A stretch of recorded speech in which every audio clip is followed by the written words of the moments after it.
Assalamualaikum warahmatullahi wabarakatuh. Halo semuanya, apa kabar? Semoga kalian sehat selalu. Perkenalkan, di sini saya Ahmad Sofyan. Saya sebagai mahasiswa di Universitas Cendrawasih, jurusan Ilmu Pendidikan, Fakultas Keguruan dan Pendidikan, dan program studi bimbingan dan konseling. Baik, di video kali ini saya akan men-share kepada teman-teman semua mengenai pemanfaatan teknologi informasi dengan menggunakan media poster maupun leaflet. Ya, di sini ada 4 bidang bimbingan konseling. Pertama, bidang pribadi, sosial, belajar, dan karir. Oke, tanpa berlama-lama, langsung saja kita masuk ke pembahasannya. Simak terus. Oke teman-teman, pada video yang pertama kita akan membahas mengenai leaflet. Nah, di mana leaflet ini mengenai bidang pribadi. Di sini saya ambil mengenai stres. Ya. Apa itu stres? Nah, teman-teman pasti tahu sendiri, pasti pernah mengalami yang namanya stres, kan? Nah, di sini ada tips-tipsnya nih mengenai bagaimana cara menanggulanginya. Oke, kita masuk ke pembahasannya. Di sini tertera bahwanya ada macam-macam sih stres. Jadi stres itu bukan hanya sekedar kita stres. Ternyata ada banyak, ada tipe-tipenya. Yang pertama, mengenai eustress. Apa itu eustress? Teman bisa lihat di sini. Nah, eustress merupakan stres yang menimbulkan stimulasi dan kegairahan positif. Ya, jadi seseorang yang mengalami stres ini, dia merasa semangat, bergairah gitu. Wah, saya semangat sekali nih. Nah, stres ini merupakan stimulus yang bagus. Semua orang mengalaminya. Kemudian ada distress. Apa itu distress? Nah, distress ini merupakan stres yang memicu efek yang membahayakan. Wah, ternyata membahayakan juga ya. Nah, di sini misalnya ada tuntutan pekerjaan atau tugas-tugas yang memberatkan untuk seseorang atau individu. Nah, distress ini bisa memicu seorang untuk merasa bahwa dirinya, wah ini memberatkan bagi saya nih. Dia merasa tidak aman, insecure istilahnya. Nah, kemudian ada hyperstress. Hyperstress merupakan stres yang berpengaruh hebat bagi individu. Wah, ini semakin berbahaya nih stres ini. Misalkan di suatu daerah atau di tempat kita terjadi suatu bencana atau suatu kerusuhan di suatu daerah-daerah yang dibilang zona merah ya. Nah, itu kan seseorang yang di situ pasti dia merasa panik, dia merasa tidak aman. Nah, itu merupakan stres yang berpengaruh dan hidupnya berbahaya ini, yang berpengaruh hebat. Berikutnya adalah hypostress. Apa sih hypostress itu? Nah, hypostress ini merupakan stres yang muncul karena kurangnya stimulasi, kurangnya dorongan. Misalkan kita melakukan aktivitas harian kita itu saja, misalnya kita selalu di depan laptop bermain game, tidak ada senda gurau dengan teman-teman lainnya. Misalkan aja waktu COVID kemarin kita disuruh untuk social distancing, kita di rumah saja. Nah, itu memicu rasa bosan kita, nah sehingga kita bisa stres. Nah, itu yang dinamakan stres hypostress ya. Nah, kemudian stres ada gejalanya loh. Yang pertama, seseorang pasti dia merasa keringat berlebih, itu stres itu, betul. Kemudian gigi bergemerut tuh kayak orang kedingin itu, ya gitu, itu gemerut tuh ya. Kemudian dada bergetar, deg-degan gitu. Nah, dia adrenalinnya kayak naik. Nah, itu kan merupakan stres juga ya. Kemudian kebiasaan tidur, teman-teman kalau misalnya melakukan aktivitas harian sukanya tidur saja, nah itu merupakan gejala stres ya.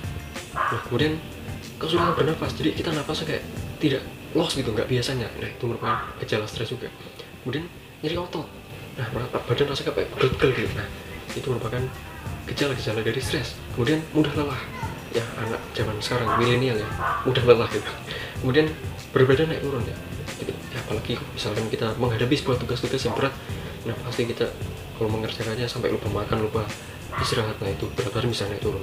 Kemudian berikutnya, stres ada tahapannya loh. Yang pertama, tahap stres 1. Nah, itu merupakan stres paling ringan. Nah, stres ini biasanya disertai perasaan semangat, perasaan penuh konsentrasi, bahagia. Nah, tahap stres ini bagus untuk kita. Itu ibarat stimulus atau dorongan awal dalam tubuh kita. Kemudian ada tahap kedua. Nah, stres tahap kedua ini merupakan stres yang mulai kesenangannya itu hilang. Jadi kita mulai merasa, aduh, ini ternyata memberatkan bagi saya. Misalkan ada sebuah tugas atau merupakan ada kita menghadapi sesuatu yang membuat kita menjadi keluh, misalkan kayak mendapat nilai yang kurang bagus di sekolah atau mendapatkan suatu masalah misalnya, sehingga kita merasa mengeluh gitu. Wah, kenapa saya begini? Nah, itu merupakan stres yang sudah mulai menghilangkan rasa kesenangan kita. Ada tahap 3. Banyak sekali ya tahapannya. Kemudian berikutnya tahap 3 adalah tahap ini muncul keluhan yang nyata dan mengganggu. seperti gangguan lambung atau tegang, insomnia. Nah ini apalagi insomnia, pasti anak-anak zaman sekarang banyak yang mengalami insomnia karena mereka mengalami stres gitu sehingga dia susah tidur. Kemudian berikutnya adalah tahap 4. Tahap 4 merupakan tahap ini yang seseorang akan merasa bosan, tidak bergairah, konsentrasi dan daya ingat menurun. Sehingga orang yang mengalami stres tahap 4 ini kadang dia lupa, misalkan dia menaruh barang padahal baru berapa menit, lupa, mungkin karena ada efek stres itu ya teman. Nah kemudian berikutnya adalah tahap 5. Tahap 5 ini tahap yang seseorang merasa lelah fisik, tidak bisa bekerja apa-apa dan panik gitu. Misalkan aja kita melakukan aktivitas harian kita ya di depan laptop atau menulis sesuatu atau menulis pekerjaan gitu. Nah sehingga rasa stres ini kita kayak merasa aduh saya nggak bisa mengerjakan itu, padahal itu hal yang mudah baginya. Kemudian dia merasa panik, entah apa yang merasukinya, entah apa yang membuat dia merasa panik gitu. Nah, itu merupakan tahap stres yang kelima. Kemudian yang keenam adalah tahap klimaks atau tahap puncak ya. Jadi puncak stres itu sampai tahap 6, di mana di sini seseorang akan mengalami panik yang luar biasa. Paniknya tuh dia merasa bahwa dia takut mati. Misalkan saja dia sudah di penghujung sesuatu sehingga dia merasa takut mati gitu ya. Kemudian berikutnya adalah tipsnya. Apa sih tipsnya supaya kita bisa terhindar dari stres? Yang pertama adalah manajemen stres, yaitu kita mengatur waktu, gimana cara kita untuk menghilangkan stres dengan meditasi dan kita refleksi, relaksasi lah istilahnya. Dan kita di sini meditasi dengan cara kita berduduk sila dan kita membayangkan suasana yang hening, tenang gitu ya. Kita merefleksikan otot-otot saraf kita ya, di pergelangan tangan, di kaki, gitu ya, di punggung dan lain sebagainya. Kemudian ada manajemen stres berikutnya. Ini menurut syariat Islam, di mana kita supaya bisa rileks, yaitu kita dengan ingat kepada Sang Maha Pencipta, kemudian kita melakukan sholat, zikir, kita berdoa. Nah, insya Allah kalau kita melakukan itu semua dengan niat yang kuat dan perasaan yang sungguh-sungguh, maka stres akan hilang. Kemudian apa? Ada dampak dari yang telah kita lakukan tips itu? Ada dong. Nah, dampaknya adalah kita imun tubuh kita mulai bagus. Itu pola hidup kita mulai sehat. Menjaga daya tahan tubuh. Kita terus terhindar dari sakit. Kemudian tekanan darah kita sehat atau stabil. Kemudian berat badan ideal. Nah, ini. Nah, itu dia. Jadi sebijak mungkin kita harus manajemen stres ini untuk kita hadapi secara bijak ya. Sehingga kalau tidak ya itu tadi akan berdampak pada kehidupan kita sehari. Baik, itu aja penjelasan Livet mengenai bidang pribadi yang membahas tentang topik stres. Kita lanjut ke pembahasan selanjutnya. Oke, kita masuk ke pembahasan poster. Yang pertama di sini kita akan membahas mengenai poster bidang pribadi. Oke, teman-teman bisa simak di sini ada tampilan sini. Oke. Nah, di situ poster bidang pribadi yang saya angkat mengenai jujur. Di sini tertulis bahwa tanpa disadari bahwa dengan menanamkan perilaku jujur pada diri, Anda telah menyelamatkan diri Anda sendiri. Nah, jadi kalau kita berperilaku jujur, nah itu sama saja kita kayak menyelamatkan diri kita sendiri. Nah, kan kita tahu bahwa di dalam agama maupun di dalam norma-norma dalam kehidupan kita, berperilaku jujur itu hal yang wajib. Kalau kita berbohong pasti berdosa, ya kan? Nah, sama aja kita berbohong itu kita membohongi diri kita sendiri loh. Jadi maknanya adalah berperilaku jujurlah kepada dirimu sendiri, maka orang lain akan senang padamu. Jika kamu berperilaku bohong pada orang lain, maka seseorang akan membencimu dan tentunya akan hilang kepercayaan. Misalkan saja kita dipercayakan sebagai tangan kanan di sebuah lembaga pendidikan atau di sekolah atau di kampus atau di perusahaan, kita sebagai tangan kanannya bos. Nah, kalau kita berperilaku jujur, maka bos akan bisa saja mendapatkan bonus-bonus, bukan? Nah, kalau misalnya kita bohong, sekali bohong aja, itu sama aja kayak kita menyimpan bangkai di dalam diri kita. Namanya bangkai, pasti suatu saat pasti akan ketemu baunya. Sama aja kayak berbohong ini. Nah, jadi berperilaku jujurlah, karena jujur akan membawa mujur atau ke bawah atau membawa keberuntungan dalam dirimu gitu. Karena dalam agama apapun, seseorang pasti diajarkan untuk berperilaku jujur kepada dirinya maupun kepada orang lain. Oke, kita lanjut ke poster berikutnya. Oke, di sini pembahasan berikutnya adalah poster mengenai sosial, dimana teman bisa lihat di sini, ya di situ membahas bahwa ruang BK asik loh. Ya betul, ke ruang BK itu asik banget loh. Siapa sangka ke ruang BK itu bukan ruangan yang kayak kita disidang, kayak kita ditanya-tanyain mengenai hal-hal yang membuat kita takut. Tidak, justru di ruang BK itu kita merasa nyaman, karena seorang guru BK atau konselor sekolah itu menerima kita apa adanya. Walaupun kita ada masalah, walaupun kita tidak ada masalah, justru guru BK itu sangat bagus karena membimbing kita, mengarahkan kita hal yang bagus ya kita temati baguskan lagi, kalau yang jelek kita dibenarkan gitu.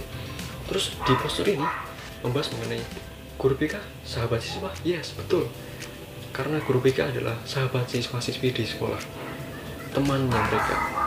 Jadi tidak perlu takut bahwa guru BK itu adalah guru yang jahat. Tidak, itu salah besar.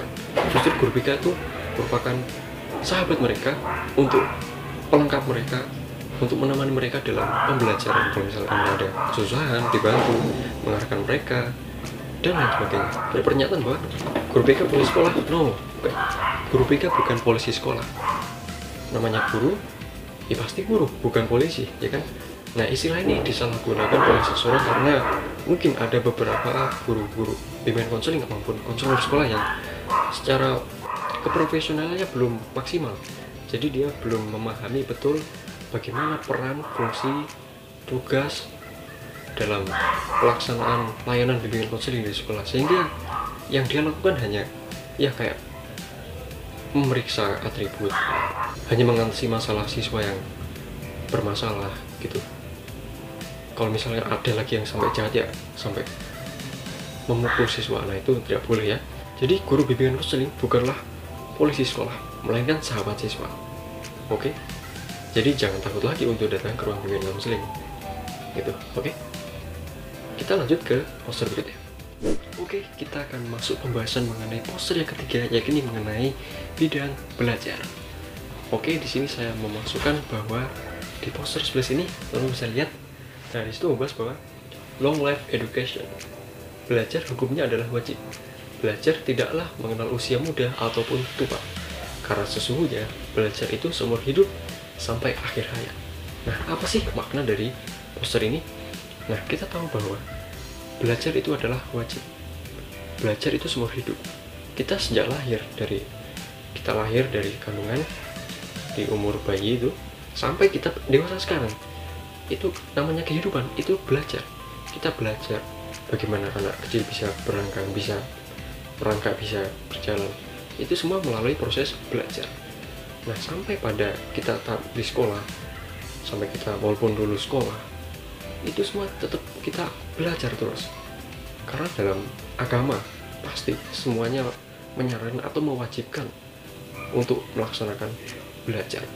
Karena kalau kita tidak belajar, ya tentu maka kita akan bisa jadi dibodoh-bodohin sama orang-orang yang pintar di luar sana. Kan nggak bagus begitu. Jadi oleh karena itu belajarlah sejak dini, karena dengan belajar akan membawamu ke pintu kesuksesan.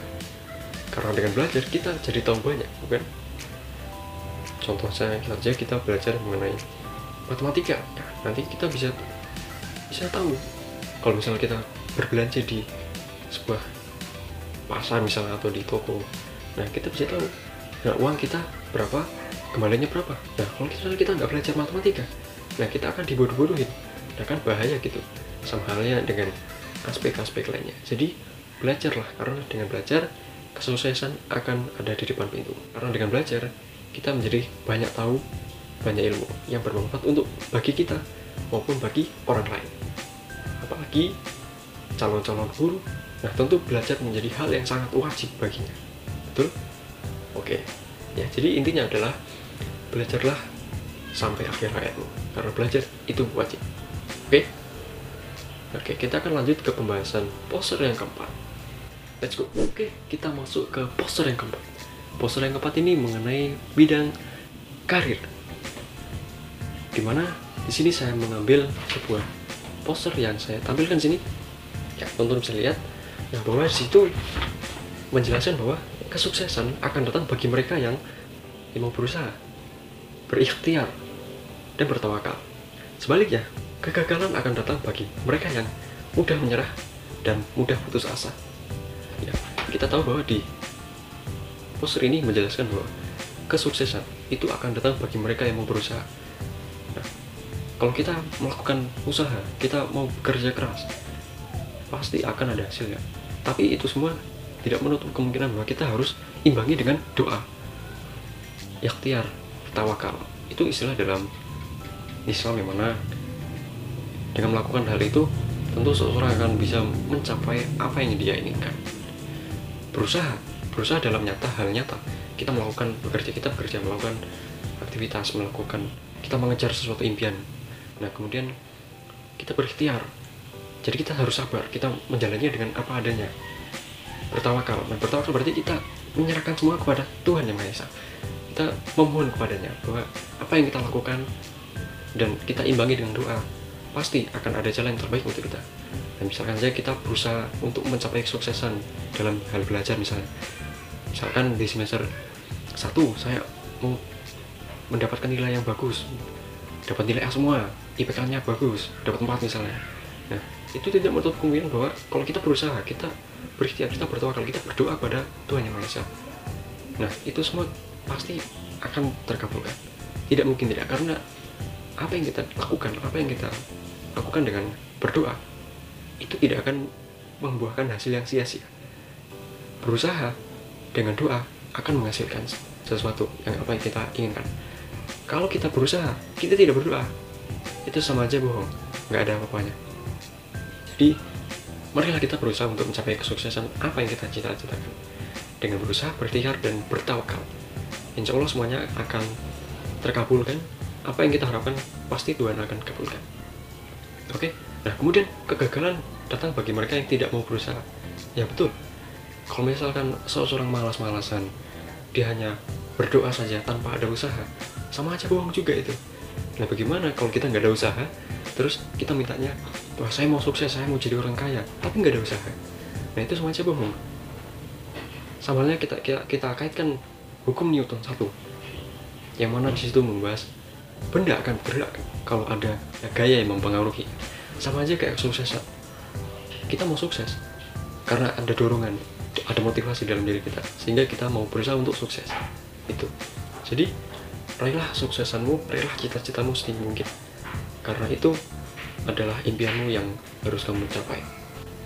Itu semua tidak menutup kemungkinan karena dengan doa. Berusaha, berdoa, berikhtiar, dan bertawakal. Kuncinya itu. Kalau kita singkat 4 aspek itu menjadi kata do it.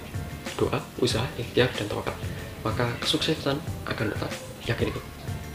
Itu pembahasan mengenai poster bidang karir. Oke, itu tadi semua pembahasan mengenai 1 leaflet dan 4 bidang layanan BK. Oke, jika teman-teman semua ada saran atau kritik atau pertanyaan, boleh silakan komen di bawah ya. Oke. Mudah-mudahan apa yang saya sampaikan tadi dapat bermanfaat untuk kita semua, terutama bagi pribadi saya dan untuk kalian semuanya. Jika teman-teman semua ada kritik atau saran, boleh share atau boleh tuangkan semua di kolom komentar. Ya, mudah-mudahan video ini dapat mengedukasi semuanya. Saya undur diri. Saya Ahmad Sofyan. Salam sukses untuk kita semuanya dan tetap sehat selalu. Saya akhiri sampai videonya dan sampai jumpa lagi di video berikutnya. Assalamualaikum warahmatullahi wabarakatuh.